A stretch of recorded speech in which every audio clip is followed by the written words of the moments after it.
35, 37.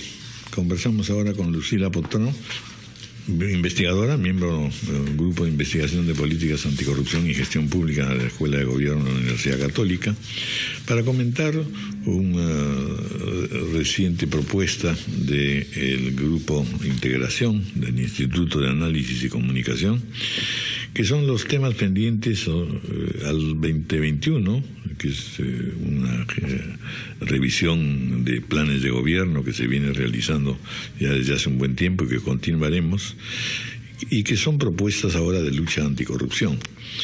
Antes se había hecho ya alguna identificación del tema y se señalaba que el peruano cómplice tolera actos de corrupción, cosa que también, por supuesto, preocupa de si es completamente cierta. En todo caso, como lo hemos visto en muchas situaciones, no llegamos a enterarnos de actos de corrupción, sino cuando estos ya están completamente consumados y entonces ahí quedamos sorprendidos, ¿no? Por eso es importante tener una idea de cuáles son las propuestas que se están presentando en este momento. Una suma dice cuántas propuestas anticorrupción en el informe de integración, cuántas propuestas anticorrupción tienen los candidatos. Fuerza Popular 9, Peruanos por el Cambio 25. De hecho, como se está ocurriendo con otros temas, se está reclamando también que después del prioritario aspecto que es el de la seguridad, seguramente el de la anticorrupción o de la corrupción es el segundo de preocupación nacional. Bienvenida, Lucila, gracias por estar con nosotros. Muy buenos días, muchas gracias. Bueno, pues efectivamente estamos en estas propuestas de lucha anticorrupción, que en el listado que nos trae integración son, en fin, una larga cantidad de posibilidades, suponiendo que pues lo que se trata es de una acción multisectorial, ¿no es cierto?, que no puede ser solamente restringida a 2 o 3 organismos específicos. ¿Cuál es el diagnóstico hasta el momento? Sobre todo, ¿quiénes están pensando mejor planteamientos concretos y que puedan tener efecto, partiendo de la base de que naturalmente necesitamos un largo tiempo, exitoso además, para poder ir logrando vencer este mal? Sí, bueno, el tema de la corrupción es un tema bastante complejo y sin duda constituye uno de los principales problemas en el país. Lo que nosotros hemos analizado es que en los diversos planes de gobierno hay diversas propuestas de reformas institucionales, ya sea de la Contraloría, de la Fiscalía, de la Procuraduría. Sin embargo, todavía son propuestas parciales, en la medida en que el Perú no cuenta con una política de Estado en materia anticorrupción que permita diseñar una estrategia conjunta y articulada de los diferentes poderes del Estado, el Poder Ejecutivo, el Poder Legislativo, el Poder Judicial, que permitan mejorar los mecanismos de prevención, de sanción y control de la corrupción. Nosotros actualmente contamos con un Plan Nacional Anticorrupción que solamente abarca los procesos y procedimientos administrativos en el Poder Ejecutivo, en los sectores y también en los gobiernos regionales. Sin embargo, hay áreas del Estado que todavía están infrarreguladas respecto a la supervisión en materia de lucha contra la corrupción.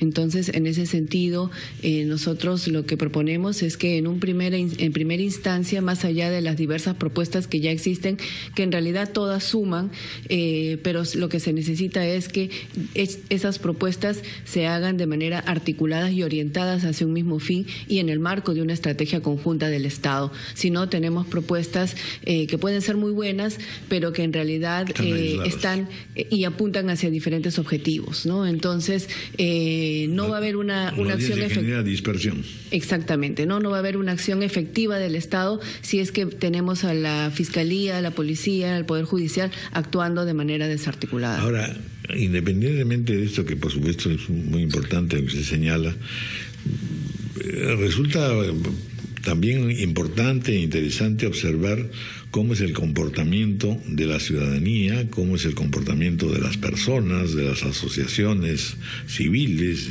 en fin, de la comunidad defendiéndose o operando contra la corrupción, porque también sabemos pues que la corrupción penetra por un tejido social de manera muy diversa y compleja. Sí, efectivamente el informe de integración, como otros informes de percepción también de la corrupción, señalan que la sociedad peruana es altamente tolerante a la corrupción. Y esto se da porque no asumimos la responsabilidad frente a los actos ilícitos. La corrupción no es solo del funcionario público, también participa los actores privados, los ciudadanos, que buscan precisamente una suerte de privilegios por encima de la ley y que socava precisamente la institucionalidad democrática.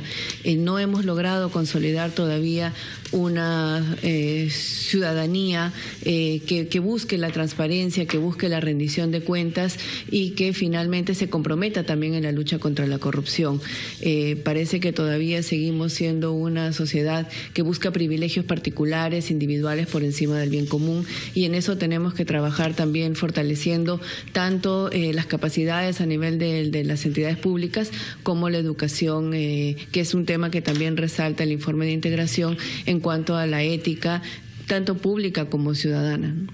Ahora, el listado de 15 principales prioridades, por supuesto, cubre o trata de cubrir todos los sectores, pero no son demasiadas.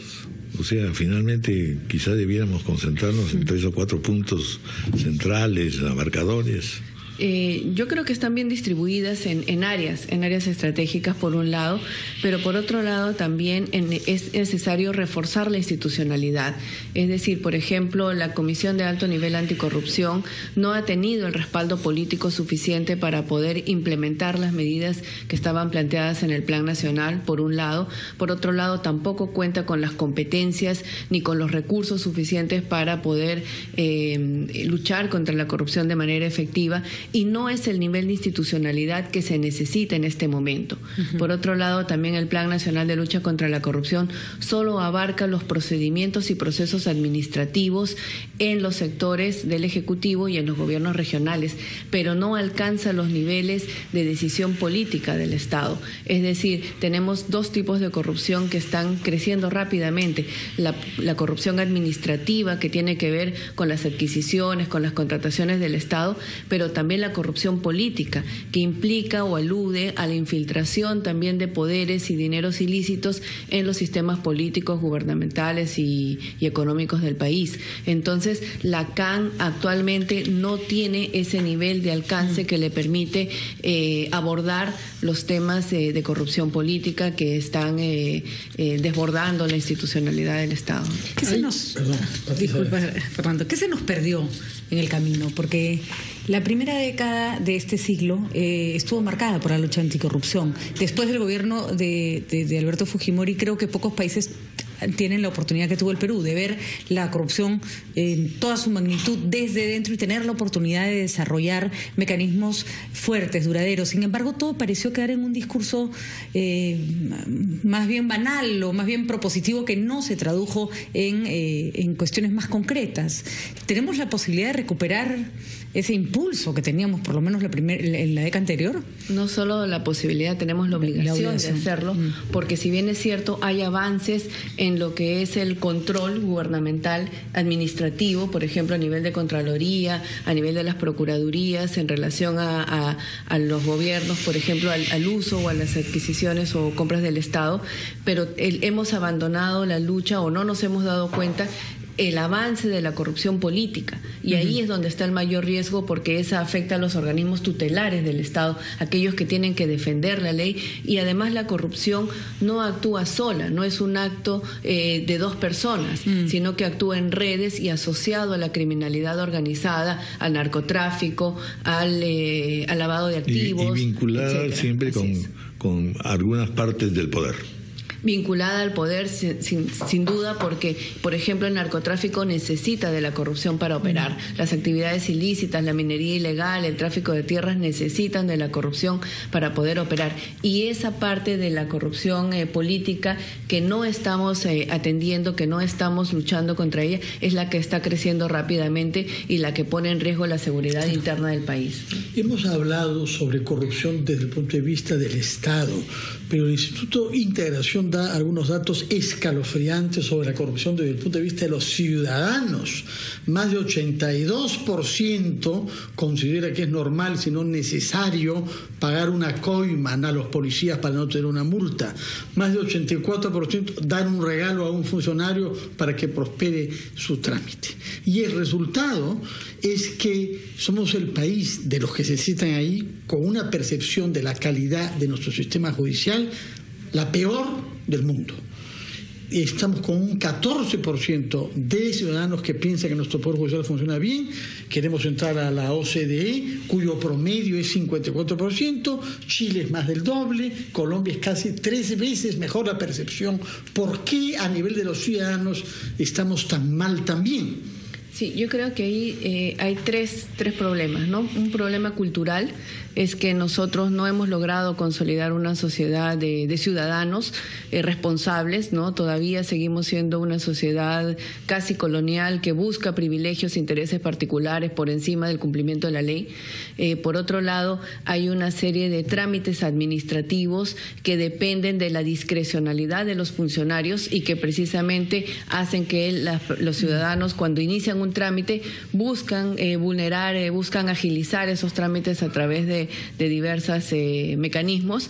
Y por otro lado, también hay un amplio sistema de impunidad a nivel del Poder Judicial, que lo vemos todos los días. Por ejemplo, cuando la policía hace los esfuerzos por capturar delincuentes y finalmente terminan saliendo de manera rápida. Entonces, esa percepción de impunidad nos abarca a todos. Entonces, si no le pasa nada al delincuente, a mí tampoco me pasa nada. Y eso es lo que termina consolidando una percepción o una idea de que corromper es fácil, no tiene consecuencias y que finalmente las leyes son fácilmente vulnerables, ¿no? Ya usted ha mencionado el Poder Judicial, que es sumamente importante, pero dentro de las propuestas está la Comisión de Alto Nivel Anticorrupción debe ser liderada por el Presidente de la República, cosa que en general todos queremos que el Presidente de la República se encargue de muchísimas cosas y siempre lidere, y al final no lidera, eso es una verdad. Lo segundo, sí es importante mejorar la Autoridad Nacional de Servicio Civil, ¿no? Servir, que es allí también otra de las fuentes de conflicto y de mal manejo. Claro, en el caso de la CAN, como mencionaba anteriormente, es una institución o una comisión que no ha logrado tener el respaldo político que necesitaba precisamente para la lucha contra la corrupción, por un lado, y por otro lado tiene limitaciones en cuanto a sus competencias, funciones y recursos presupuestales para poder asumir una tarea tan grande. Lo que nosotros estábamos poniendo es fortalecer esa institucionalidad también con sistemas funcionales que permitan no solamente a través de los programas presupuestales articular mayores recursos para la lucha contra la corrupción, sino también que las instituciones funcionen de manera articulada en torno a objetivos y metas y responsabilidades claramente definidas, que es lo que actualmente no tiene el Plan Nacional de Lucha contra la Corrupción. Entonces, tiene que haber, más allá de una visión estructural del Estado, tiene que haber una visión funcional que permita articular las entidades en la lucha contra la corrupción. Claro que sí. Bueno, muy bien, Lucila Botaro. Muchas gracias por haber estado con nosotros. Muchas gracias también. Buenos días. 9:51 de la mañana, vamos a hacer una pausa. Oh.